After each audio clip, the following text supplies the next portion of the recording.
한 달 식비를 우리 돈으로 10만 원으로 해결한대요. 제 또래가 이제 내년부터 후기노령에 들어가기 때문에 아직 절벽으로 떨어지기 직전에 나의 노후에 관한 생각을 180도 빨리빨리 바꿔야 된다는 거예요. 이러다가 우리나라는 삼천리 강산이 무덤으로 덮이겠구나. 안녕하십니까. 행복백세 자산관리연구회 대표를 맡고 있는 강창입니다.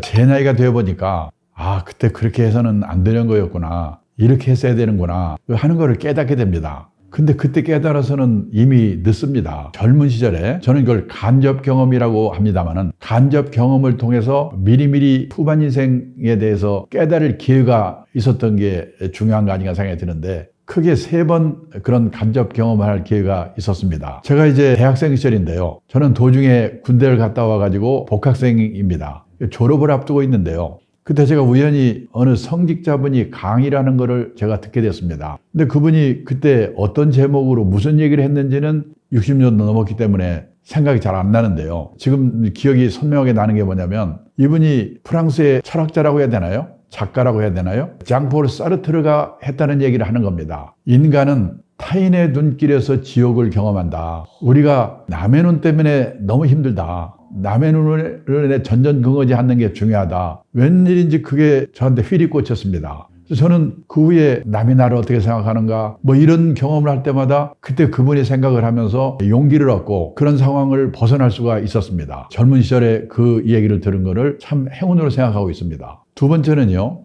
제가 회사에 입사를 해가지고 주니어 시절입니다. 한국 거래소에 다니고 있었는데요. 일본 동경 증권거래소에 가서 연수를 받을 일이 있었습니다. 근데 그때 제가 연수를 받으면서 이 일본의 노인분들이 그 일하는 사례를 이렇게 보면서요. 이제 앞으로 오래 사는데 뭔가 나이가 들어서도 일을 해야 되는 거구나. 근데 그런 일이라고 하는 거는 폼나고 권한 있는 일은 젊은 사람한테 주고, 저렇게 허드렛 일을 하는 거구나. 나도 이제 앞으로 오래 살아야 될 텐데 저런 준비를 하고 살아야 되겠구나. 저는 그때 그걸 본 것이 계기가 되어서요. 높이 올라가고 또는 돈을 많이 버는 것보다도 어떻게 하면 오래오래 일을 할 수 있을까, 그런 생각을 하게 됐습니다. 그것이 제가 지금 오늘 76세까지 일을 하는데 큰 도움이 됐던 겁니다. 그 다음에 또 같은 경험인데요. 2000년 초에요. 일본의 그 베이비부머 1세대, 일본의 베이비부머 1세대는 1947년생부터 50년생입니다. 저와 비슷한 연령대의 친구인데요. 그 친구들이 60세 일본은 정년퇴직이기 때문에 퇴직을 앞두고 퇴직 후에 인생에 대한 책들이 많이 나와 있는 겁니다. 그래서 그거를 한 20권을 제가 다 샀습니다. 그리고 그걸 다 읽었는데요. 돈에 관한 이야기, 건강에 대한 이야기, 여러 이야기가 있는데 그중에도 제일 인상에 남고 새로웠던 거는 퇴직하고 나서도 돈이 되는 일이든 취미 활동이든 사회공헌 활동이든 아니면 취미 활동이나 사회공헌 활동을 하면서 약간의 돈을 버는 일이든 뭔가 소일거리가 중요하다. 그 일의 중요성, 노후의 3대 불안이라고 하는 거는 첫째가 돈이고 둘째가 건강이고 셋째가 외로움인데, 그 3대 불안을 해소하는 최선의 방법은 일을 갖는 거, 소일거리를 갖는 거다. 그런 얘기를 그 책들이 주장하는 겁니다. 그것이 또 저한테 큰 영향을 줬습니다. 후반 인생 행복하기 위해서는 자산 관리를 잘해야 되는데요. 자산이라고 하면은 부동산과 같은 실물 자산, 현금, 예금, 주식, 펀드, 이런 그 금융 자산, 이것만은 생각하기가 쉬운데요. 그보다 더 중요한 게 뭐냐면은 인적 자산이라고 할까요? 인적 자본. 몸값이 중요하다는 겁니다. 그래서 뭔가 일을 할 수 있는 인적 자본. 이 투자를 젊은 시절에는 많이 해야 된다. 강의하다 보면은 노후 자금이 얼마 있어야 돼요? 이런 질문이 대부분인데 그게 아니고요. 몇 억 원의 노후 자금이 있으면 된다. 이렇게 대답하기보다는 실물 자산과 금융 자산과 인적 자본이 있는데 이 3개의 자산 관리를 원칙을 지켜가면서 해야 된다. 노후의 3대 불안이 뭐냐면 돈, 건강, 외로움인데 이 3대 불안을 해소하는 최선의 방법은 돈을 버는 일이든 사회공헌 활동이든 또는 취미 활동이든 아니면 이 활동을 겸한 활동이든 일이 중요하다. 이 말씀은 다시 한번 강조하고 싶습니다. 우리가 사회생활을 하다 보면은 누구는 참 운이 좋다, 이런 말을 자주 듣습니다. 근데 제가 지금 생각해 보니까 운이 좋다는 건 뭐냐면 자기의 장점은 살고 단점은 가려지는 환경을 만나는 것이다. 그런 배우자를 만나는 것, 그런 동료를 만나는 것, 또는 그런 상사를 만나는 게 아닌가, 그런 생각을 합니다. 모든 사람은요, 이 스타일은 다르더라도요, 평균 정도의 장점과 단점을 갖고 있다고 생각합니다. 그런데 장점은 잘 나타나지 않고 이 단점만 증폭돼서 나타나는 그 환경을 만난다면 그 사람은 아마 운이 나쁘다고 할 것입니다. 사실은 저도 만 50년 이 직장 생활 하면서요. CEO도 해보고 그랬습니다만은 제가 만약 사장을 하면서 구조조정해야 되는 그런 회사의 사장을 했더라면요. 아마 저는 몇 개월 못하고 잘렸을 겁니다. 왜냐면 구조조정하는 회사의 사장이 되기 위해서는 자를 것은 확실하게 자르고요. 구조조정을 제대로 할 수 있는 용기가 있어야 됩니다. 저같이 마음 약한 사람한테는 도저히 불가능한 겁니다. 근데 저는 2번 사장을 했습니다만은 막 새로 생기는 조직을 키워가는 사장을 했기 때문에 저의 그런 단점이 나타나질 않은 겁니다. 그리고 제가 영어를 못해가지고요. 어떻게 그 일본 연수 갈 기회가 있어서 일본어를 열심히 하게 되면은 밥 먹고 사는데 도움이 되지 않을까. 그래서 일본어를 조금 열심히 했는데요. 지나가 보니까 영어를 한 것보다도 일본어를 통해서 우리보다 20년 앞서 고령사회에 가고 있는 일본에 대해서 제가 공부를 좀 한 것이 지금 제가 76세까지 일하는데 큰 도움이 된 겁니다. 저는 회사에 처음 들어와가지고 한 10년, 20년, 40대 중반 전까지는요. 지금이라도 영어를 해야지.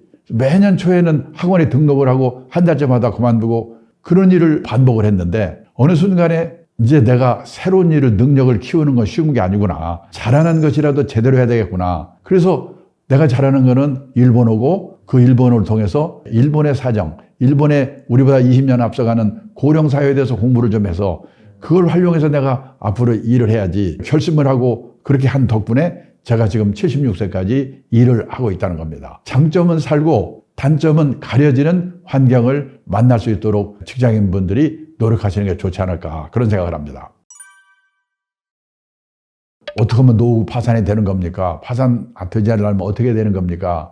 이런 질문들을 많이 받는데요. 그런 노후 파산이 우리나라에 유행어가 된 계기가 있습니다. 사실은 몇 년 전에 일본의 NHK, 우리말하면 KBS죠. 일본의 노후 파산에 대해서 방송을 한 일이 있습니다. 그 방송이 나가면서 일본에서 난리가 났습니다. 그리고 그게 책으로 돼가지고 우리나라에도 번역이 돼서 출판이 됐는데요. 저자가 일본에 있기 때문에 그 저자를 대신해서 제가 그 책을 소개하고 강의를 하고 그런 일이 있습니다. 그래서 그때부터 저 자신도 노후 파산에 대해서 관심을 갖기 시작했고 그때 그 책을 읽은 분들이 공포 분위기입니다. 노후 파산에 대해서 우리도 그렇게 되는 게 아니니까. 그래서 우리나라의 노후 파산이 유행화가 됐는데요. 그 일본의 노후 파산이 뭐냐면은 제가 일본에서 근무를 했기 때문에 일본 사정을 안다고 생각했습니다. 일본은 노인들한테는 천국인 나라다 이런 생각을 했습니다. 왜냐하면 일본의 노인들은요 고성장기에 직장 생활했기 때문에 60살까지 잘릴 염려가 없습니다. 그리고 고성장기에는 우리도 그랬지만은 돈을 빌려서라도 땅 사고 집 사고 주식 사고 사면 올라가거든요. 재산을 모을 수가 있었습니다. 그리고 일본은 우리보다 연금 제도가 일찍 도입이 됐기 때문에 웬만한 직장인이면요 우리식으로 말하면 국민연금하고 퇴직연금 2개만 합치면요 선생님이나 공무원이 아니더라도 보통의 직장인도 월 200만 원 정도는 다 받거든요. 근데 그 일본에서 65세 이상 노인 중에서 혼자 사는 노인, 사별하거나 이혼하고 자식들하고도 안 사는 독거노인이 그 방송할 때 그 당시에는요 630만 명이었는데요 그 중에 200만 명 정도가 노후 파산으로 비참한 삶을 살고 있다는 거예요. 깜짝 놀랐습니다. 왜 그런가? 퇴직연금 제도가 있는 회사를 다닌 사람은 괜찮은데 자영업을 한 분들, 농업 종사자, 중소기업에서 퇴직연금 제도 없는 회사 다닌 사람들 그런 사람들은 있는 게 우리식으로 말하면 기초연금 하나 정도거든요.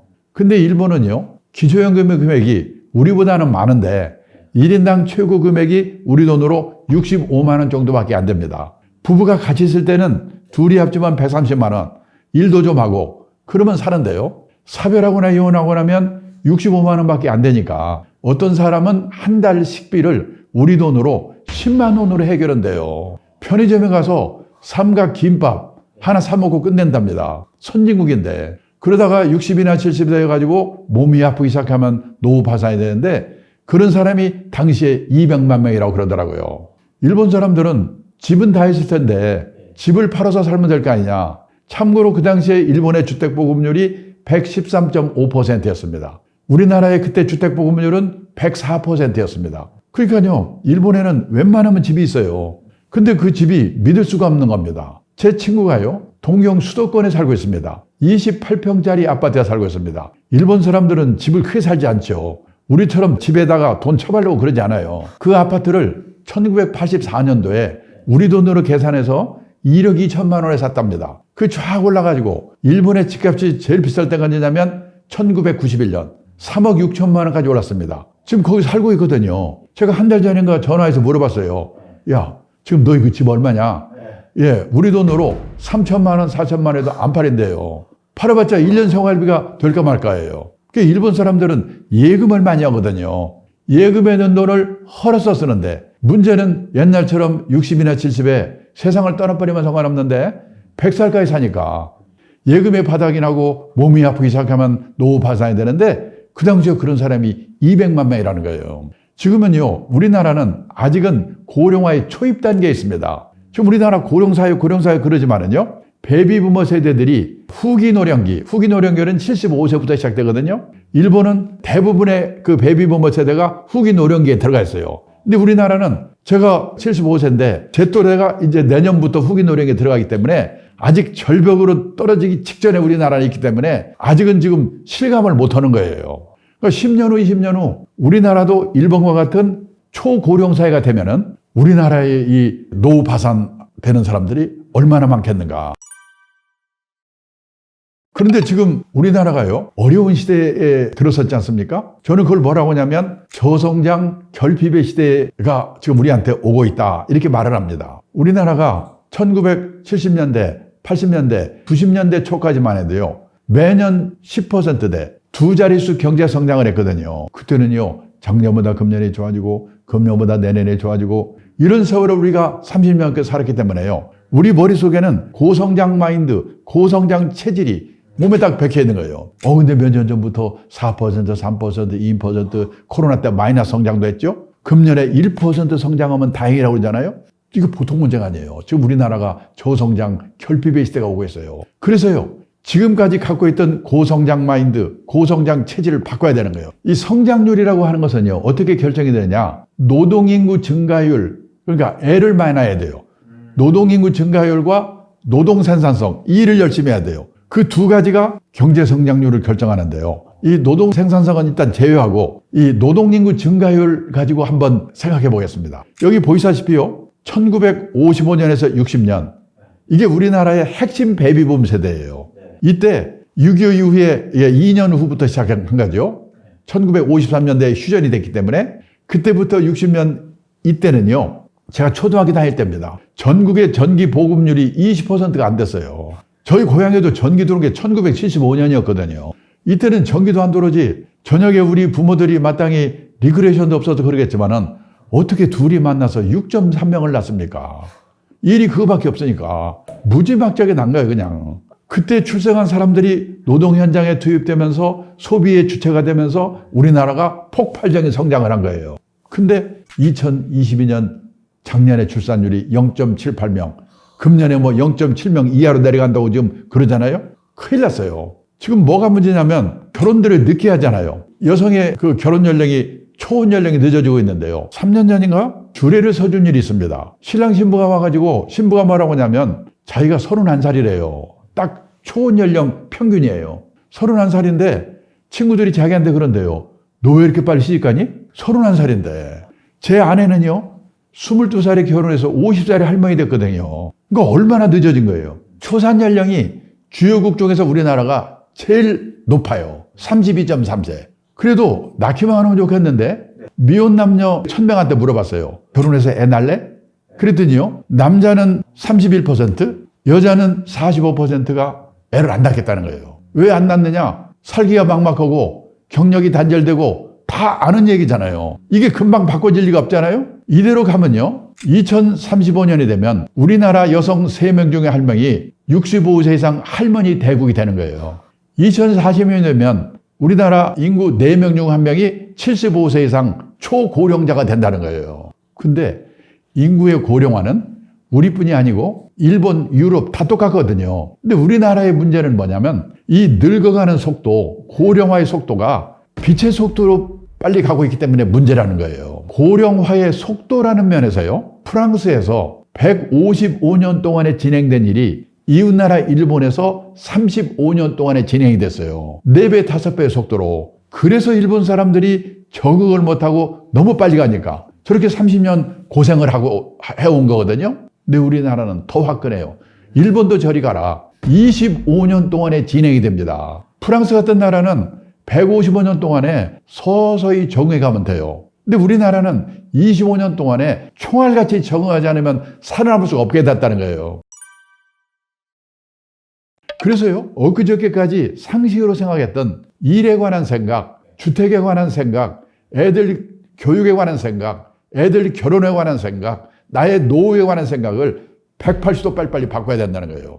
예를 들어서요, 조상님들 산소서는 장묘문호 한번 생각해 보겠습니다. 1988년 서울 올림픽 하던 해에 동경에서 근무를 하다가 아버지가 돌아가셔가지고 벼락같이 와가지고요, 산소 자리를 구하는데 없어요.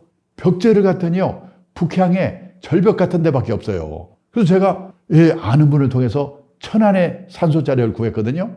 그때 우리나라의 화장률이, 돌아가시면 화장이나 매장이거든요. 화장률이 15%. 그러니까 85%는 매장을 했거든요. 그냥. 그때 일본의 화장률은 100%였어요. 저는요, 그때 무슨 걱정을 했냐면, 이러다가 우리나라는 삼천리 강산이 무덤으로 덮이겠구나. 그런 걱정을 했어요. 그로부터 10년 후, 1998년입니다. SK그룹의 최정현 회장님이 돌아가시면서 화장을 했어요. 이분은 살아계실 때 화장 캠페인을 한 분이거든요. 영향을 줬는지 화장률이 20%가 됐어요. 3년 전인가요? LG그룹의 구본모 회장 돌아가시면서 수목장을 했어요. 지금 우리나라의 화장률이 몇 퍼센트인지 아십니까? 3년 전에 88%. 지금요 91%래요. 지금은 산소자리가 없는 게 아니라 화장터가 없어가지고 4일장, 5일장 하고 있잖아요. 지금 이웃나라 일본은 더 난리예요. 수명이 늘어나면요 잘 안 돌아가시거든요. 근데 어느 한계에 도달하면요 한꺼번에 돌아가십니다. 그래서 일본은 지금요 죽음이 많은 사회, 다사사회라고 그래요. 근데 일본도 화장터를 혐오시라고 짓질 않았어요. 돌아가셨는데 화장할 데가 없는 거예요. 근데 병원에서는요 시신 갖고 나가라고 하죠. 그 집에 갖다 놓을 수 없잖아요. 요즘 일본에서 유행하는 게 뭐냐면 시신 보관 호텔이 유행이에요. 이렇게 지금 세상이 바뀌는 거예요. 그래서 저는요 다시 말씀드려서 이 벼락같이 빠르게 진행되는 이 고령화 사회에 엊그저께까지 상식으로 생각했던 일에 관한 생각, 주택에 관한 생각, 애들 교육에 관한 생각, 애들 결혼에 관한 생각, 내 노후에 관한 생각, 이런 생각을 180도 바꿔야 된다는 거예요. 가정경제 측면에서 빨리 바꿔야 될 게 뭐냐면 절약입니다. 제가 어디 가서 절약을 얘기하면 많은 분들이 김새는 표정이거든요. 오늘 재테크 강좌를 하니까 뭐 종목이나 하나 기바른 거 찍어줄까 하고 왔더니 겨우 한다는 말이 절약하라고? 여보세요. 그거 내 유치원 때부터 들은 얘기예요. 다 그런 표정을 짓습니다. 그런데요, 우리가 알아야 될 게 뭐냐? 지난 30년 동안 고성장 시대, 세계 역사에 없는 특별한 시대를 우리가 살아왔기 때문에 우리는 의식하지 못하고 우리는 아낀다고 생각하는데 미국, 일본, 선진국 사람들이 우리를 보면은 너무나 낭비 요인, 거품 요인이 많다는 겁니다. 필요 없는 자동차, 재미교포가요 성공해가지고 서울에 사장 발령 받아와서 몇 달을 사더니 뭐라고 하냐면 서울처럼 대중교통이 발달된 도시가 세계에서 몇 개 없다 이겁니다. 근데 1km 가면서 자동차 끌고 가더라 이거죠. 그 사람들 눈에는 참 이상한 거예요. 필요 없는 자동차, 교육비, 결혼비용, 경조사, 이거 착심하고 아끼지 않고는요 노후 준비가 안 되게 돼 있거든요. 얼마 전에 이 중앙일간신문에 의미 있는 기사가 났기 때문에 제가 읽어드리겠습니다. 결핍의 시대 대비해 어떤 무기 준비하나요? 결핍은 있어야 할 것이 없어지거나 모자란 상황을 말합니다. 고도성장 시대에는 있어야 할 것의 기준이 높아도 괜찮았습니다. 성취해야 할 기회가 많았으니까요. 하지만 성취의 기회가 적고 평준화하는 저성장 시대는 있어야 할 것의 기준이 높을수록 좌절하고 불행해질 확률이 높아집니다. 그래서 요즘 생각이 있는 부모들은 다른 것보다도 자기 애들에게 결핍에 적응하는 방식을 가르치고 있다는 겁니다. 제가 얼마 전에 어느 모임에 갔더니요 유명한 교수님이 재입했는데 외동딸이래요. 그해 봄에 대학을 졸업했는데 그때까지 취업을 못했답니다. 또 그 아버지가 어디 가서 부탁 한 번만 하면 안 될 것도 없는데 안 한대요. 재수해서라도 네 힘으로 들어가라. 결핍에 적응하는 방식을 가르치기 위해서. 자기 딸이 용돈이 구한 것 같은데요. 자기 돈 있거든요. 주고 싶은 마음이 꿀뚝 같은데 참고 참는데요. 결핍에 적응하는 방식을 가르치기 위해서 우리가 그걸 안 해가지고 우리 애들이 지금 장난이 아니거든요. 한 달에 10만 원 쓴 사람이 9만 원을 쓰게 되면 10% 절약한 겁니다. 고성장 고금리 시대에는 그까이 주식 사서 부동산 사서 10% 수익 내면 되는 거지. 다 그런 생각을 했거든요. 그런데 이게 저성장 저금리 시대에는 막말로 엿장수 맘대로 안 되거든요. 근데 절약은 하기에 따라서는 자기 의지대로 될 수가 있다는 거예요. 제가 10몇 년 전에 일본에 책방에 가니까 절약에 관한 책들이 쫙 깔려 있는 겁니다. 그때만 해도요, 신경이 일나게 돈 버는 책을 놓고 쪼잔하게 무슨 절약이야?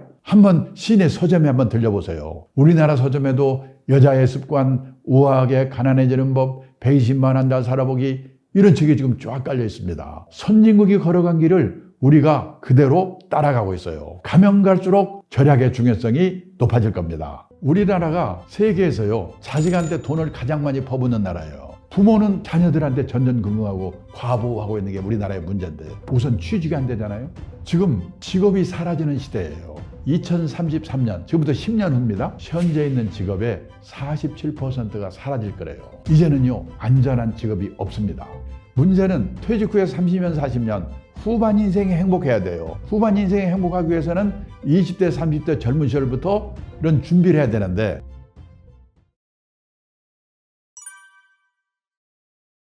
지금 직업이 사라지는 시대예요. 취직이 어렵죠. 또 취직하더라도 좋은 회사인 줄 알고 들어갔는데 도산해버리고 이런 일이 막 지금 일어나고 있지 않습니까? 옥스퍼드 대학의 마틴 스쿨이라는 데서요, 고용이 미래라는 보고서를 발표했는데요. 그 보고서에 의하면 2033년, 지금부터 10년 후입니다. 현재 있는 직업의 47%가 사라질 거래요. 절반 정도가. 그러니까 혹시 내가 하고 있는 일이 사라지면 어떻게 될까? 그러니까 그 새로운 그거에 맞는 내 대응을 해야 돼요. 제가요, 1973년 가을에 취직을 할 때요, 그때 은행이 최고 직장이었거든요. 연봉도 많이 주고. 그래서 제가 은행에 취직한 사람들은 가서 뭘 하는가 봤더니요, 대부분 사람들이 지점에 배치가 돼가지고 돈 계산하고 돈 세는 거, 주판, 돈 세면서 계산하면서 고액 연봉을 받더라고요. 근데 지금 돈은 누가 셉니까? 계산은 누가 합니까? 기계가 하잖아요. 그 일은 사라진 거예요. 그때 주판 잘 노는 사람이 이거였어요. 지금 주판 잘 노는 사람 누가 알아줍니까? 그런 식으로 직업이 사라지는 거예요. 그리고요, 퇴직 연령이 빨라지는 거예요. 재작년에 잡코리아라는 취업 컨설팅 업체가 발표한 자료를 보니까 우리나라 40세 이상 직장인이 체감하는 평균 퇴직 연령이 51.7세라고 하더라고요. 공기업도 53.8세, 그리고 중소기업은 51.7세, 대기업은 49.5세래요. 그리고 지금 현재 고용 상태에 불안을 느끼고 내가 언제 잘릴지 몰라, 이런 생각을 갖고 있는 사람이 77%라는 겁니다. 그런데요, 이렇게 불안한 시대이면서 또 한편으로는 없던 일이 새로 생겨요. 그걸 창직의 시대라고 합니다. 우리나라에 정식 등록된 직업수가요, 5년마다 발표하는데 2019년만 해도 17,000개 정도였거든요. 그 당시에 일본은요 25,000개, 미국은 3650개라고 하더라고요. 지금 생각지도 않은 일들이 많이 생깁니다. 아이패드 화가, 반려동물 장의사, 인터넷 장의사. 저는 인터넷 장의사가 뭔가 했더니 과거 흔적 지워주는 거랍니다. 그다음에 정리 컨설턴트. 지나고 생각해 보니까 왜 지금 제가 75세까지 일을 하게 됐느냐. 2000년 초에요, 펀드를 운용하는 자산운용사의 대표를 하고 있는데 그걸 운용하면서 보니까 자산운용업이 성공을 하기 위해서는 운용만 잘해도 되는 게 아니라 투자자들이 단기 시황에 쫓겨가지고 샀다 팔았다 반복해서는 안 되는구나. 장기 투자, 분산 투자 원칙을 지키도록 이 투자자분들을 설득하는 일이 중요하구나. 미국, 일본의 제 나이 또래 된 친구들을 보니까 뭘 하는가 봤더니요, 투자 교육이라는 걸 하더라고요. 그래서 제가 투자 교육을 시작했어요. 그걸 하다 보니까 베이비붐 세대들이 은퇴가 시작되면서 저한테 노후 문제를 질문하는 거예요. 대답을 해야 되니까 공부를 해야 되죠. 제가 지금 저보고 사람들이 노후 설계 전문가라고 그래요. 제가 50년 전에 이 업계에 들어올 때요, 50년 후에 노후 설계 전문가라고 불리면서 일할지는 꿈에도 생각 안 했거든요. 이게 뭐냐? 직업이 사라지면서 새로운 직업이 생기는 시대이기 때문에 그거를 뭔가 했기 때문에 이게 가능한 겁니다. 자녀 문제가 중요해요. 우리나라가 세계에서요, 자식한테 돈을 가장 많이 퍼붓는 나라예요. 과소비 이런 말들을 많이 하시는데요, 중남미라든지 이태리하고 비교하면 우리나라처럼 근검 전략하는 나라가 없거든요. 예를 들어서 루이비통 백을 산다. 그거 100개 삽니까? 한 개 사면 끝나잖아요. 그러니까 그렇게 쓰는 돈은 큰 문제가 아니에요. 뭐가 문제냐? 자식한테 돈을 많이 퍼붓는 나라예요. 작년에 미국 CNN 방송에서요, 주요국의 애들 0세에서 18세까지 자녀 양육비로 들어가는 돈의 합계를 GDP로 나눠봤더니요, 비율이 1등인 나라가 한국, 2등이 중국, 3등이 이태리래요. 그러니까 우리가 소득 대비 세계에서 자식한테 돈을 가장 많이 퍼붓는 나라. 뭔 돈을 퍼붓는 거 아시죠? 학비, 과외비, 결혼비용, 그 다음에 사업자금 이런 거 퍼붓는 거 아니에요. 근데 문제는 우리 애들이 냉혹한 사회를 만나가지고 어렵잖아요. 일본 책 중에 냉혹한 사회, 젊은이들에게 냉혹한 사회, 자녀를 과보호하는 부모, 이게 문제라고 얘기하더라고요. 우리나라도 마찬가지예요. 사회는 우리 새끼들한테 냉혹한 사회인데 부모는 자녀들한테 전전긍긍하고 과보호하고 있는 게 우리나라의 문제인데 우선 취직이 안 되잖아요. 작년에 일본의 취업률은 대졸 취업률은 96%였습니다. 근데 우리나라가 68%인데요. 여기에 군대 간 애들, 대학원 간 애들 또 취직이라고 포함됐거든요. 그게 취직입니까? 그거 빼버리면요 50%대로 떨어질 거예요. 그렇게 돈을 처발랐는데 취직하는 애들은 둘 중에 하나밖에 없으니까 얼마나 심각한 일입니까? 그러면 50% 안에 들어가서 취직만 하면 만수무강인가? 아니에요. 여기 경희대학교 신동균 교수님이 발표한 건데 남자가 주 직장에서 45세까지 근무할 확률 60세도 아닙니다. 50년 이전 출생자는 7, 80%였는데 60년 이후 출생자는 20%대예요. 이제는요 3년 다니다 관두고 취직해서 또 관두고 취직해서 또 관두고 평생에 6번 정도를 이직을 해야 겨우 60까지 되는 세상이에요. 이렇게 지금 힘든 세상이에요. 고성장 시대에는요 신규 채용이 많기 때문에 과외 공부해가지고 좋은 대학 들어가서 취직하면 됐거든요. 근데 저성장 시대에는 요즘 신규 채용이 별로 없잖아요. 그러니까 뭐냐? 중소기업 같은 데 들어가가지고 몇 번 이직하면서 좋은 회사로 옮겨가야 돼요. 옮겨갈 때 저기서 나를 뭘 뽑냐? 학벌? 스펙? 아니에요. 이 친구가 우리가 시키려고 하는 일을 잘하는가 못하는가. 전문성을 보는 거예요. 그 다음에 평판. 한마디로 인간성이 됐는가 안 됐는가. 거기서 걸리면 끝이에요. 요즘요. 대기업 인사 담당자들이 자기들끼리 모여서 그런답니다. 속지 말자 학벌, 다시 보자 스펙. 얼마나 속았으면 그러겠어요.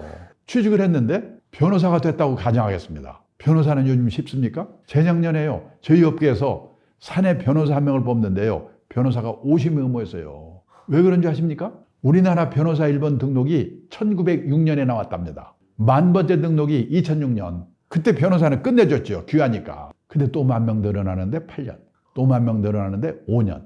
지금 변호사 34,000명이래요. 일이 없으니까 변호사가 세무사, 법무사 일 뺏는다고 지금 난리잖아요. 요즘 의대 정원 늘리는 문제 때문에 지금 시끄럽죠? 두고 보세요. 지금 초등학교에 의대반이 생기고 난리인데 그 사람들이 의사 됐을 때 변호사처럼 되지 말라는 법이 어디 있습니까? 이제는요 안전한 직업이 없습니다. 그래서 뭐냐? 우리 애들도 이 시대에 맞는 제대로 된 직업관을 갖는 거. 경산남도 거창고등학교 유명하잖아요. 강당에 있는 직업선택 시계명. 1번 월급 많이 준 데 가지 마라. 이제 월급은요 회사가 주고 나라가 주는 게 아니라 내가 남다른 주특기가 있어가지고요 적은 금액이라도 회사를 옮겨서라도 오래오래 다녀야 돼요. 100세 시대에는. 남들이 몰려가는 데는 절대 가지 마라. 요즘 대기업 입사 경쟁률 200대 1, 300대 1을 그난리 치는데요. 그 회사들이 40대 후반에 명퇴하고 난리잖아요. 제일 마지막에 부모와 마누라와 약혼자가 결사 반대인 데는 무조건 가라. 거기 가면 틀림없다. 근데 제가 50년 직장 생활을 해보니까 이 말이 맞습니다. 근데 이게 어떻게 가능하겠습니까? 부모 자식이 소신이 있어야지. 그리고 우리가요 중산층이 되기 위해서 애를 쓰는데 중산층이라는 게 뭔가? 우리나라 중산층 기준 다 남의 눈을 의식한 겁니다. 아파트 30평 이상. 아파트의 평수가 신분의 상징이거든요. 근데 지금 미국, 일본 선진국에서는 작은 집 갖기 운동, 스몰 하우스 운동이 벌어지고 있어요. 자동차 2,000cc 이상. 신분의 상징이죠. 선진국에서는 갑자기 큰 차 타면 둘 중에 하나. 깡패 아니면 졸부래요. 미국의 중산층 기준 보세요. 그 사람이 내면으로 성숙된 사람인가. 자신의 주장에 떳떳할 것, 페어 플레이를 할 것, 사회적 약자를 도울 것, 부정과 불법에 저항하는 용기가 있을 것. 그리고 정기적으로 비평자는 정도 받아볼 것. 이 기준에 의하면 우리나라의 중산층이 몇 명이나 있겠습니까?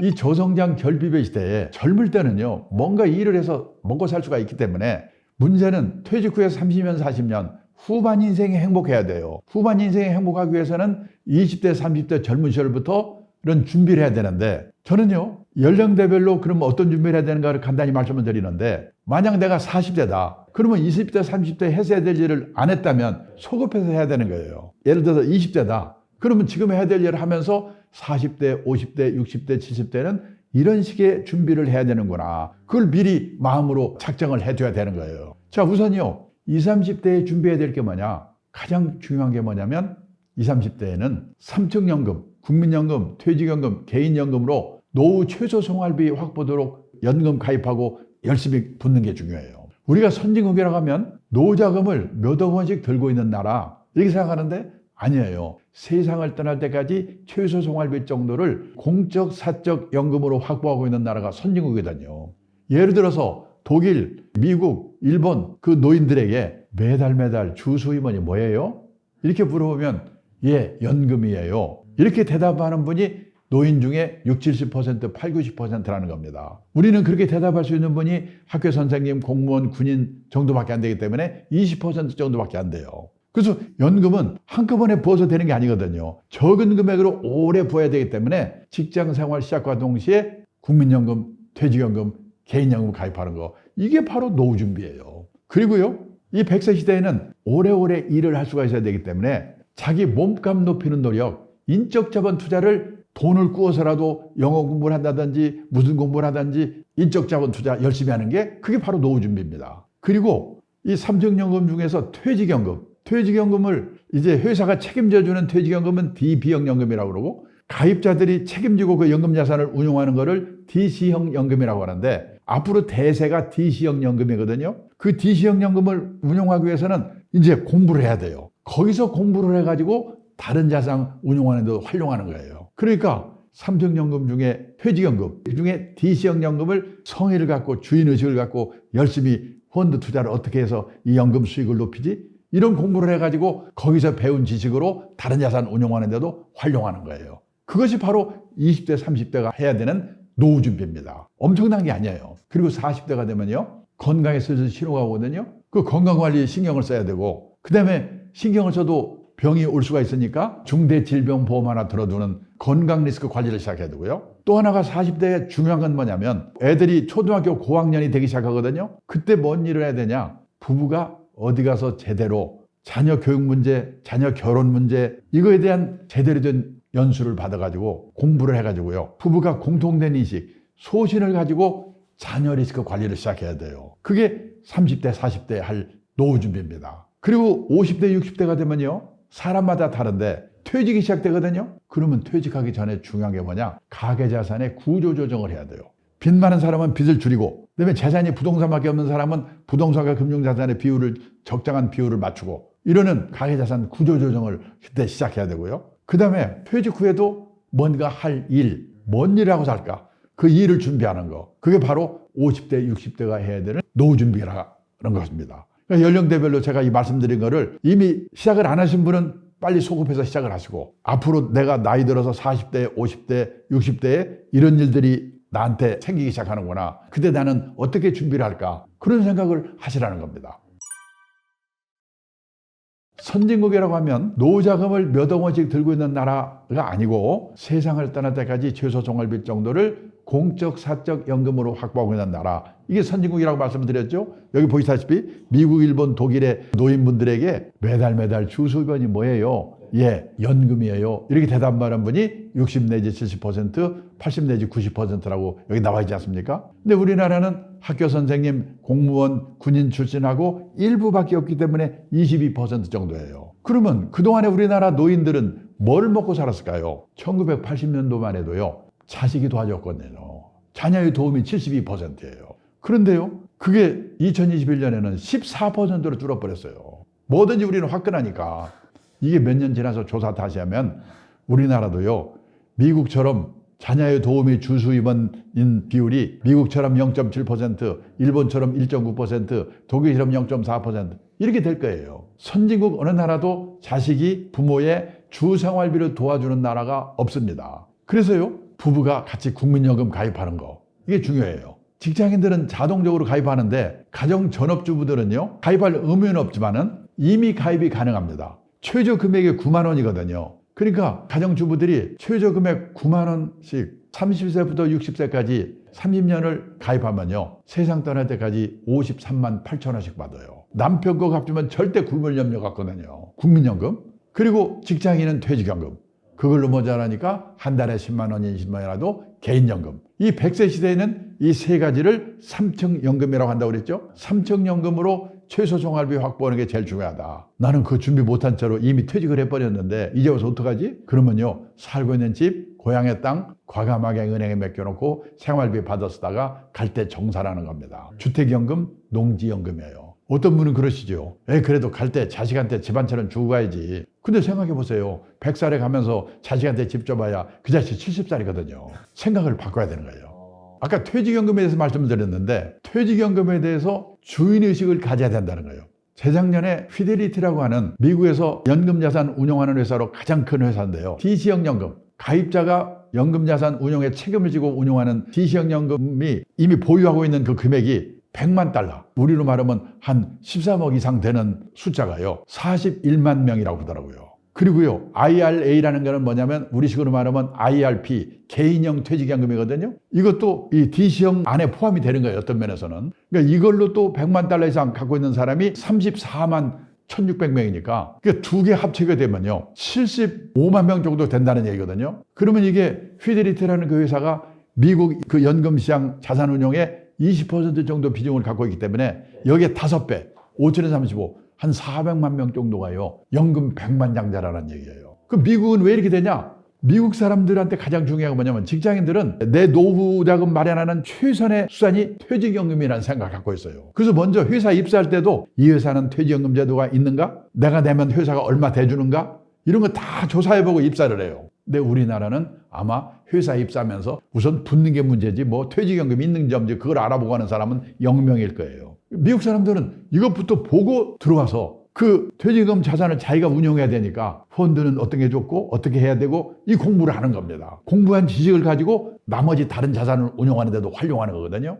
근데 우리나라는 퇴직연금에 대해서는 신경도 안 쓰고 그 방쳐놓은 채에 빚내가지고 비투하고 있잖아요. 이게 지금 우리나라의 문제예요. 이 미국 사람들은 무슨 생각을 갖고 있냐면은 퇴직연금이 DC형이라고 하는 것은 운용하는 책임이 가입자한테 있는데 거기에 펀드를 갖다 넣어서 투자를 하기 위해서는요, 투자 상품은 잘못하면 원금도 깨먹거든요. 그에 관한 공부를 해야 돼요. 그래서 회사에서도 그런 공부를 시켜주고 직원들 스스로도 그 공부를 스스로 열심히 해가지고 노후 대비 장기 자산 운용은 단기적으로는 떨어지고 올리고 그럴 수가 있다고 하더라도 장기적으로는 예금 금리보다 높은 수익률을 기대할 수 있는 주식이나 주식형 펀드에 운용해야 된다. 그런 마인드를 갖고 있는 거예요. 그리고 자기 책임하에 좋은 펀드를 고르는 노력, 공부를 하고 있거든요. 연금자산 운용이 예를 들어서 미국 같은 경우는 평균 한 8% 정도로 운용을 하고 있거든요. 우리나라는요, 연금 지금 수익률이 한 2% 정도밖에 안 돼요.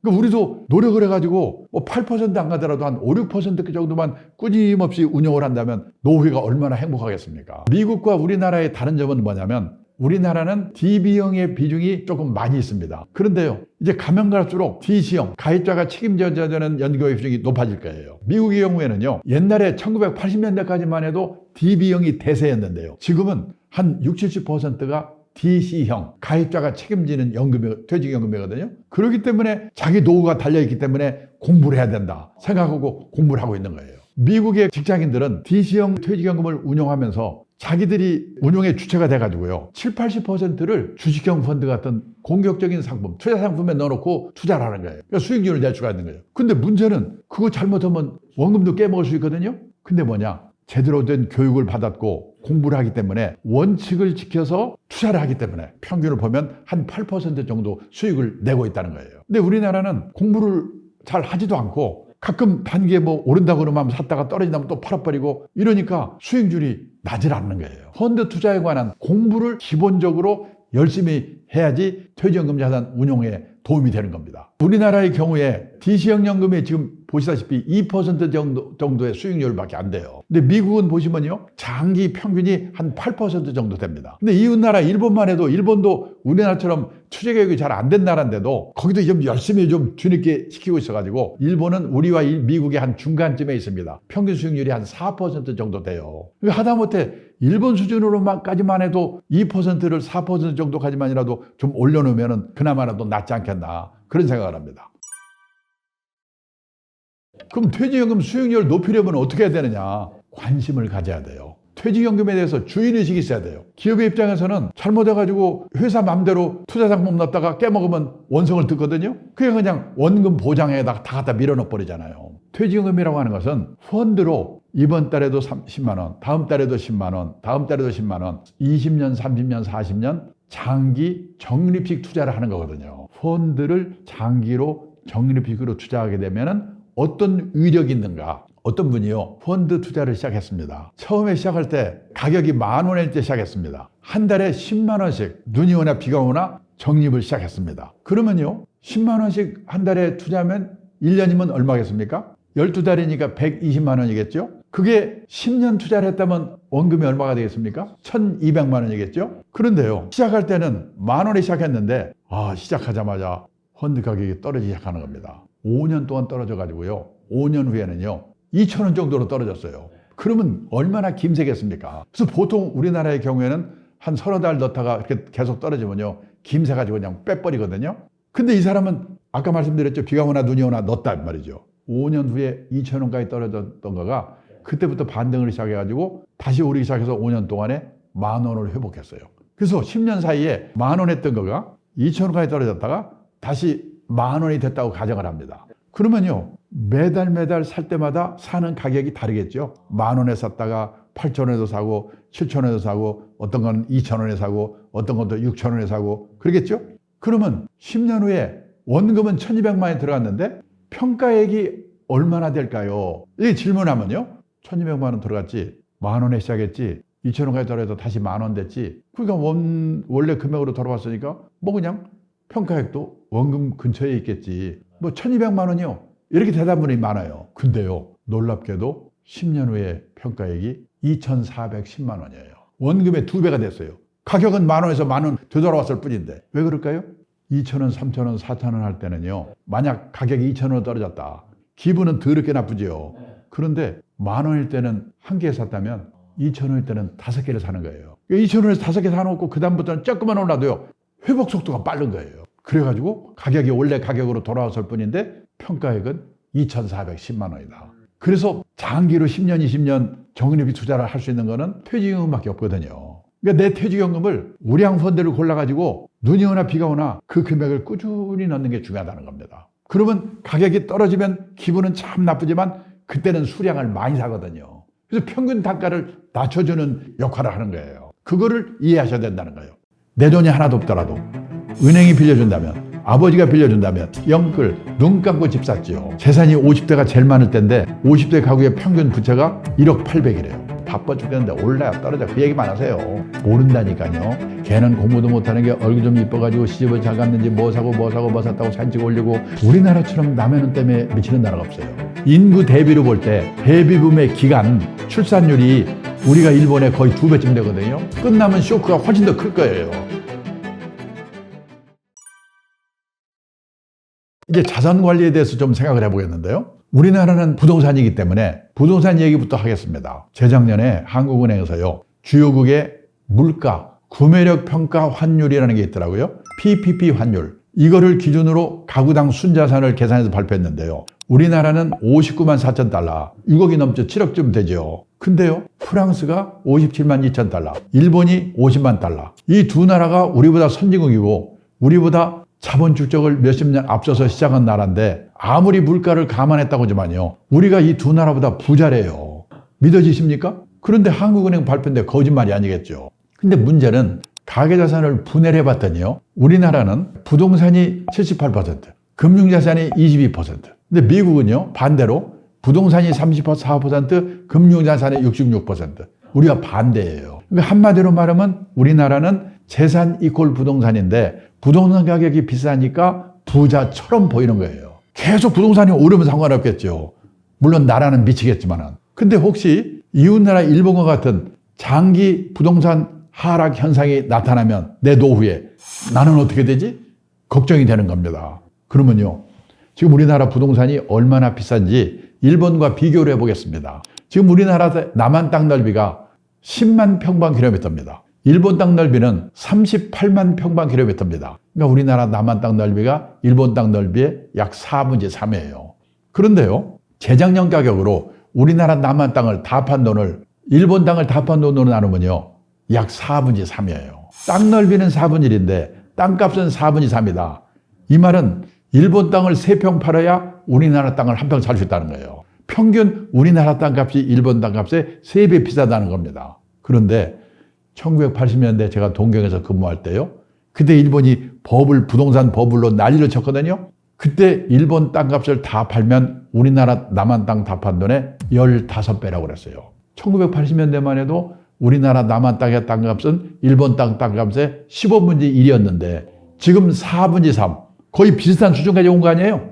이 말이 뭐냐? 지난 30년 동안 일본 집값 땅값은 왕창 떨어지고 우리나라 땅은 왕창 올랐다는 얘기예요. 예를 들어서요, 1990년이 일본 땅값이 피크이기 직전이었는데 일본 동경 중심가에 가면 왕궁이 있는 구가 있습니다. 지오다쿠라고 합니다. 서울의 창덕궁, 경복궁이 있는 종로구와 같은 구인데요. 어느 일본 사람이 뭐라고 하냐면 이 지오다쿠 하나만 오늘 시세로 팔면 그 돈으로 카나다 땅을 통째로 살 수 있다는 거예요. 세상에 땅값이 얼마나 비싸면 동경 시내 종로구 같은 구 하나 팔아서 그 돈으로 카나다를 다 삽니까? 그게 1990년 일본 땅값이에요. 그리고 그때는 일본도 부동산 비중이 60%, 지금 우리보다는 적지만 비슷했어요. 근데 그게 그 후에 한 20, 30년 일본 집값 땅값이 떨어져가지고 30% 정도로 떨어졌다가 약간 늘어났는데 아직도 37%예요. 그런데요, 일본의 가계자산 중에서 부동산 비중이 60%였던가가 30%대로 떨어진 이유를 조사해 보니까 앞으로 우리도 그렇게 될 가능성이 매우 크다. 그렇게 되면 내 노후는 어떻게 되지? 걱정이 되는 거예요. 떨어진 이유가 뭐냐? 첫째, 지난 30년 동안 일본 집값 땅값이 특별한 데 몇 군데를 제외하고는 계속 떨어졌어요. 여기요, 일본의 3대 도시 도쿄, 오사카, 나고야의 택지 82년을 100으로 볼 때 9년 동안에 3배 올라가지고 20년 동안에 3분의 1로 떨어졌어요. 옆으로 기다가 요즘 약간 오른답니다. 그러니까 비중이 줄어들겠죠. 그리고 그 다음은요, 다 앞에와 관계가 서로 있는 건데 일본 사람들의 집에 대한 생각이 바뀌었어요. 우리처럼 집에 한이 맺혀 있잖아요. 일본의 보통 사람이요, 내가 집이 없다, 근데 금융자산이 몇 억 있다, 그러면 은행에서 돈을 빌려가지고 집을 살까? 집을 사면 세금 내야지, 수리해야지, 골치 아프지 이거? 에이, 집은 빌려 살고 이건 딴 데 투자할까? 냉정하게 생각해 보거든요. 근데 우리 지난 몇 년 어땠습니까? 내 돈이 하나도 없더라도 은행이 빌려준다면, 아버지가 빌려준다면 영끌 눈 감고 집 샀지요. 근데요, 1980년대 일본도 우리보다 더 했어요. 그때 일본이요, 수출이 잘 되니까 미국, 유럽이 압력을 넣어가지고 일본의 영화값을 더블로 올려버렸거든요. 그거 프라자 합의라고 그래요. 수출이 안 되게 생겼으니까 금리를 절반으로 낮추고 돈을 왕창 풀었어요. 일본의 기업들은 땅 산다고 난리고 개인들은 지금 집 못 사면 큰일 난다고 난리고, 그 일본이 막 버블이 일어난 거예요. 기본적으로요, 우리나라나 일본처럼 농경 문화를 가진 나라, 정착해 사는 나라 사람들은 유목민 국가, 해양 국가처럼요, 이동을 전제로 하고 사는 나라 사람과 달리 내 집, 내 땅에 대한 집착이 엄청나게 강하거든요. 신분의 상징이고. 그러니까 일본도 그랬어요. 그런데 집값 땅값은 떨어져, 애들은 줄고 노인만 남아, 경제는 어려워져. 지금 우리가 그렇게 가고 있잖아요. 그러니까 에이, 집 없으면 어때? 빌려 살면 되는 거지? 이렇게 바뀌더라고요. 우리는 어떻게 될 건가?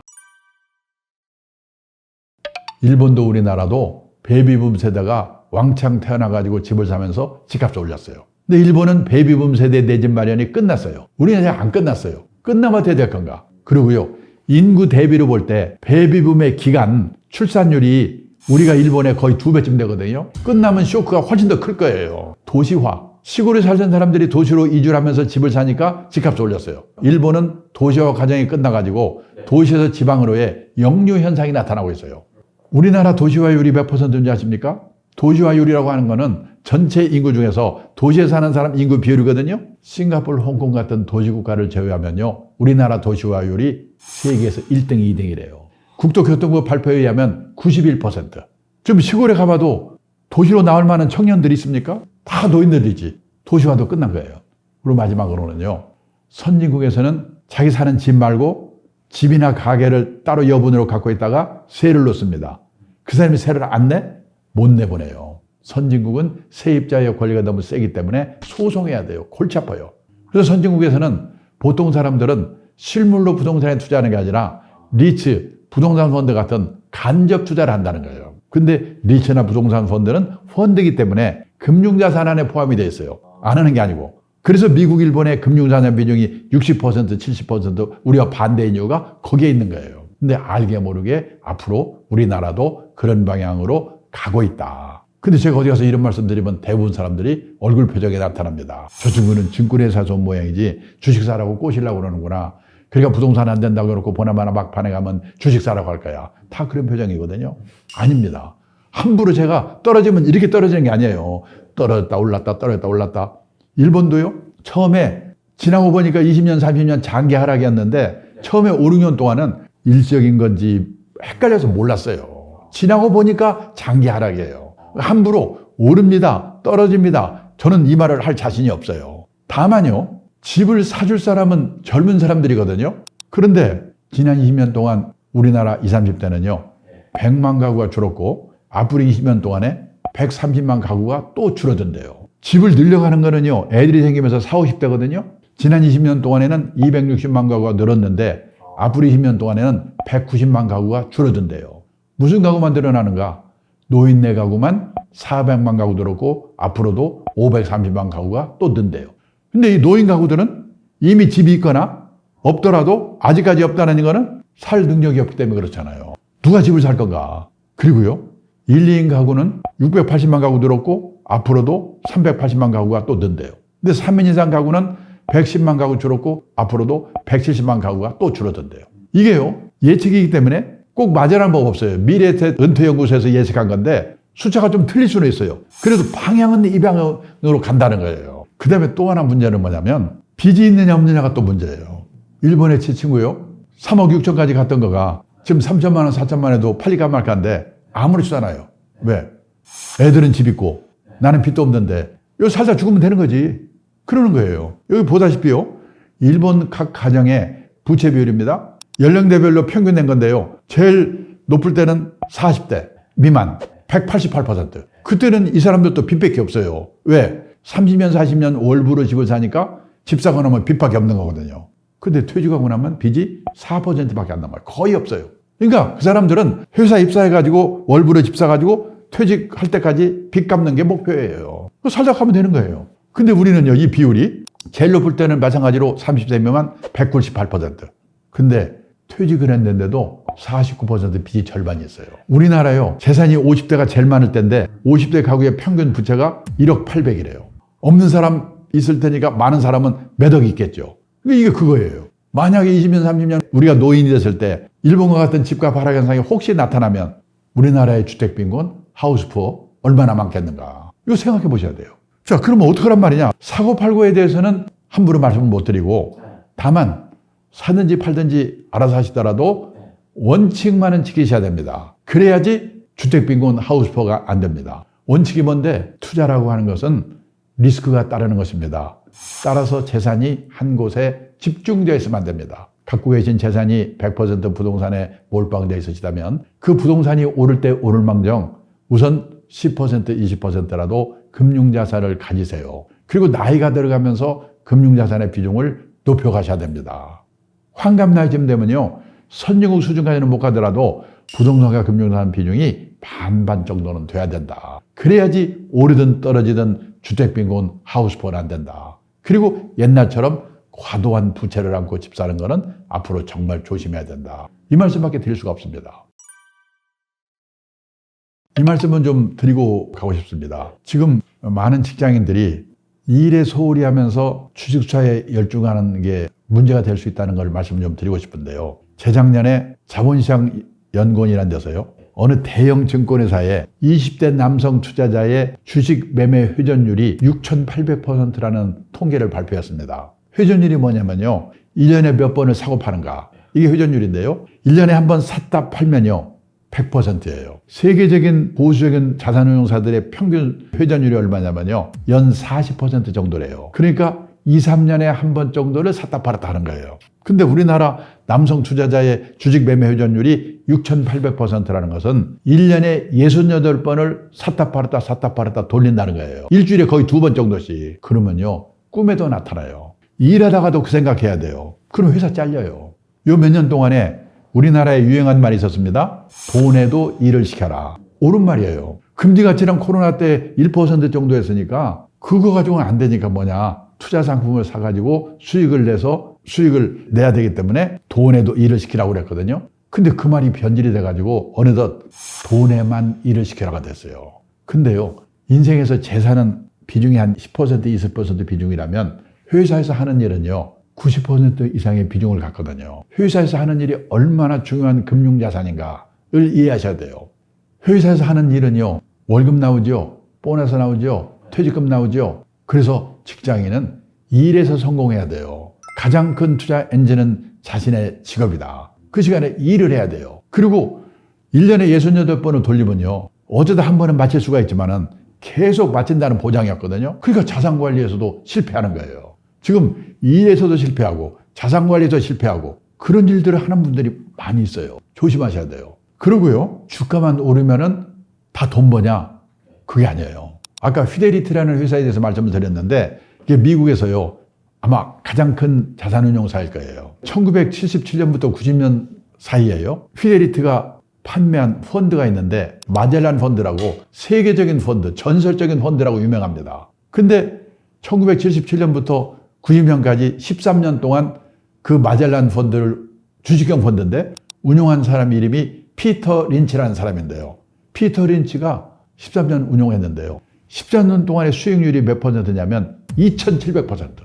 27배 된 거예요. 연평균 수익률이 29%니까 엄청난 수익을 낸 거죠. 그러면 77년부터 90년 사이에 펀드 투자한 사람은 다 돈 벌어야 되잖아요. 이렇게 주가가 올랐으니까. 근데 이 기간 동안에 펀드 투자한 투자자들의 절반이 손실을 봤대요. 왜 이런 일이 생기냐? 아까 말씀드렸죠? 떨어지면 이렇게 떨어지는 게 아니고 떨어졌다 올랐다 떨어졌다 올랐다 이렇게 하거든요. 요번에 코로나 사태 나서 주가가 3,300까지 올라갔잖아요. 3,000에서 3,300 사이에 60, 70%가 샀대요. 대부분 이때 산단 말이죠. 그래가지고는 한 2,000 몇백 되면 다 팔고 그 오르면 사고. 그러니까 여기도 마젤란 펀드가 올라가기는 장기적으로는 2,700% 올라갔는데 올라갈 때 수직으로 올라간 게 아니고 올라갔다 떨어졌다 올라갔다 떨어졌다. 근데 그냥 꼭 그 꼭점에서 사고 단기 하점에서 팔고. 그러니까 절반이 손해본 거죠. 그래서 원칙을 지키는 게 중요하다. 그리고 우리가 펀드라든지 이 투자 상품 운용에 성공하려고 그러면은 어떻게 해야 되냐? 다들 뭐냐면 예측을 잘해야 된다고 생각하거든요. 투자에 성공하기 위해서는 주가 예측, 부동산 예측, 예측에 관한 공부가 필요하다고 생각해요. 그래서 온갖 유튜브에서 날만 새면 오릅니까? 떨어집니까? 뭐 사야 됩니까? 그런데 보통 사람이 노력은 하지만 단기 예측은 불가능하다. 이러고 시작해야 돼요. 보세요. 30년 펀드 매니저로 날린 사람인데 제가 이런 말씀드리면 알만한 분이에요. 저한테 고백하더라니까요. 누가 자기한테 와서 주가 어떻게 되냐고 단기 전망 물어보면 미치겠대요. 모르니까. 30년 펀드 매니저 이런 사람도 모른다는데 보통 사람이 어떻게 합니까? 그러면 공부하려면서 무슨 공부? 자산관리의 기본 원칙, 그리고 전문가를 활용하는 법, 전문가냐 아니냐 식별하는 법, 이 공부를 해야 돼요. 그래서 한마디로 말하면 소개를 받아가지고 믿을 수 있고 신뢰할 수 있고 실력 있는 전문가 한 사람을 알아두는 게 중요하다. 그 사람한테 물어보세요. 자, 그러면 투자에 관한 리스크를 어떻게 관리를 하냐? 우리가 예측하고 좋은 종목 고르는 노력은 해야 되지만 기본적으로 주식 투자에는 두 가지 리스크가 있다. 그걸 어떻게 방어할까? 관리할까? 그걸 알고 대책을 세워야 돼요. 주식 투자자는 두 가지 리스크가 있습니다. 첫째가 시장 리스크, 마켓 리스크라고 그래요. 내가 아무리 좋은 주식, 우량 주식을 갖고 있다고 하더라도 4년 전년 때 코로나 사태로 주가 박살날 때 그거 미리 아셨습니까? 재작년 우크라이나 사태로 주가 박살날 때 그거 미리 아셨습니까? 또 옛날 9.11 테러로 주가 박살날 때 미리 아셨습니까? 제가요 50년을 이 업계에서 일해왔는데 지나고 보니까 가끔씩 불축의 사태가 나타나요. 근데 언제 나타날지, 그 상황이 언제 끝날지 지나고 보니까 몰라요. 근데 내가 갖고 있는 주식이 우량 주식이라는 확신만 있다면 6개월 후가 될지 1년 후가 될지 2년 후가 될지는 모르지만 그 상황이 지나가면 다시 오를 수 있다. 그때까지 기다릴 수밖에 없다. 그래서 장기 투자를 하라고 하는 거거든요. 근데 장기 투자 이야기만 나오면 짜증내거든요. 바빠 죽겠는데 올라요 떨어져 그 얘기만 하세요. 모른다니까요. 그러면 투자를 어떻게 대부분 시작하냐면요. 지난번 호황 시점의 말기에 투자를 했다가 손해를 보고 내가 이제 주식 투자를 하면 성을 간다. 결심을 했어요. 결심을 했는데 또 한 1년, 2년 지나 3년 지나니까 또 오르는 거예요. 여기도 벌었다고 그러고 여기도 벌었다고 그러고 그럼 마음이 이제 동요가 돼요. 아, 나도 해야 되는 거 아니야? 그럼 친구가 와가지고 야, 이거 사면 대박 난다. 샀어요. 6개월 지났는데 대박은 그냥 반동강으로 떨어졌어요. 그러면요, 그때부터 본전 찾을 때까지 타이에게서 장기 투자로 들어가요. 우리 사람 본전은 좋아하거든요. 그리고 장기 투자했는데 안 오른다고 그래요. 불량 주식을 100년 갖고 있어봐야 그건 장기 투자가 아니거든요. 그게 뭐냐면 종목을 잘못 고르는 리스크, 개별 종목 리스크예요. 그래서요, 전문가 도움도 받고 자기도 분석도 해보고 그 노력을 해야 되는데 신이 아닌 이상 100% 우량 종목 고른다는 보장이 없거든요. 그러니까 5종목, 10종목, 20종목에 분산 투자하세요. 이렇게 말을 해요. 어떻게 분산 투자를 하느냐? 예를 들어서 석유 주식하고 항공 주식을 같이 삽니다. 그러면요, 석유값이 오르면 비행기 운항 비용이 비싸지니까 항공주의 주가는 떨어져요. 근데 석유주는 올라요. 그래서 5종목, 10종목, 20종목에 평균 수익률을 높이는 노력을 해야 되는 거예요. 두 종목에 몰빵하는 게 아니고. 그래서 분산 투자를 하라고 하는 거예요. 시장 리스크는 장기 투자로 방어를 하고 개별 종목 리스크는 분산 투자로 방어하는 거다. 이걸 기본에 깔고 예측을 해서 뭐 사든지 팔든지 그건 해야 된다는 거예요. 우리 애들에게도 제대로 되는 자립교육을 시켜야 되고 우리 부모는 부모대로 나는 자립인인가 한번 생각을 해봐야 되는데요. 자립에는 3가지가 있습니다. 첫째, 행위의 자립. 내가 머물렀던 자리 쓰레기 누가 와서 치우게 하면 안 되잖아요. 아직도 목욕탕에 가보면 바닥에 수건이 널브러져 있습니다. 어떤 사람이 자기가 치워야 될 걸 안 치워서 그런 거거든요. 회사에서도 누가 뭔 일 하면 못 믿어 딴 사람이 가서 한번 봐야 돼요. 내 아들이 그렇게 행위의 자립이 안 된 아들이면 앞으로 어떻게 되겠습니까? 행위의 자립, 그 다음에 의식의 자립. 남의 눈에 종속되지 않아야 됩니다. 지금까지 한 일들 그게 가능하기 위해서는 남의 눈을 의식하지 않고 자기 소신껏 할 수 있어야 되거든요. 우리나라처럼 남의 눈 때문에 미치는 나라가 없거든요. 저는요, 미국에서 살아보지 못했는데 미국에서 온 사람이 그러더라고요. 거기는 학교를 졸업하고 넓은 천지에 흩어져 버리기 때문에 친한 친구 몇 명 빼고는 누가 어디서 뭐 하는지도 모른대요. 우리는요, 동창회, 향후회, 동네 모임, 개 모임, 무슨 모임에서 모여가지고 걔는 공부도 못하는 게 얼굴 좀 이뻐가지고 시집을 잘 갔는지 뭐 사고 뭐 샀다고 사진 찍어 올리고 나는 점심에 이건 뭐다 사진 찍어 올리고 누구는 지금 뭐가 어떻고 뭐가 어떻고. 우리나라처럼 남의 눈 때문에 미치는 나라가 없어요. 아까 처음에 말씀드렸는데 사르트르가 그랬다잖아요. 인간은 타인의 눈길에서 지옥을 경험한다. 그거 우리나라한테 한 얘기 같아요. 거기서 벗어나야 앞에 있는 일들이 가능하거든요. 의식의 자립. 그리고 마지막으로 경제적 자립입니다. 남한테 폐를 안 지키려면, 부모한테 폐 안 끼치려면. 근데 우리가 경제적 자립이라면 다 뭐냐? 돈 버는 능력, 재테크, 이것만을 생각하거든요? 아닙니다. 진정한 경제적 자립이라는 것은 밑에서 3번째 줄, 주어진 경제적 상황에 자기 자신을 맞춰놓는 능력을 기르는 거다. 절약이거든요. 외국의 언론인이요, 우리나라에 와서 4년 동안 특파원으로 근무하고 임기 끝내고 돌아가면서 저보고 뭐라고 하냐면요, 한국에 와서 4년 동안 근무하면서 보니까 한국 사람들은 돈을 버는 방법, 그 사람을 자산 관리에서 입구 관리라고 표현했어요. 입구 관리에 대해서는 쌍부르크 열심이다. 그런데 나이가 60이 돼서 번 돈이 모자란다? 그러면 그 사람은 부자 될 확률이 별로 없죠. 그러면 어떻게 되냐? 맞춰 사는 능력을 키워야죠. 그리고 운 좋게 부자가 됐다?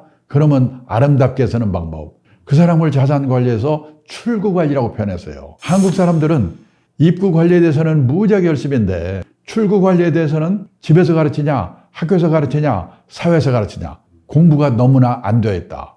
이러고 가는 거예요. 제 기분이 얼마나 아프겠습니까? 일본 가도 미국 가도 열심히 살았는데 유감스럽게 노후 생활이 모자란 사람 거기도 많아요. 어떡하냐? 다 일을 해서 모자란 생활이 보탤 생각을 하는 겁니다. IT 산업과 반도체를 전체적으로 함께 볼 생각입니다. 왜냐하면 반도체는 IT 산업을 이루는 근간이고 핵심이 되기 때문에. 최근 서울에서는 물 들어왔을 때 노져야죠. 대형 평수 아파트 하나, 소형 하나, 한가 하나 바꿔도 돈이 남아. 이것만 아셔도 부동산의 가격 전망을 어느 정도 하실 수 있다.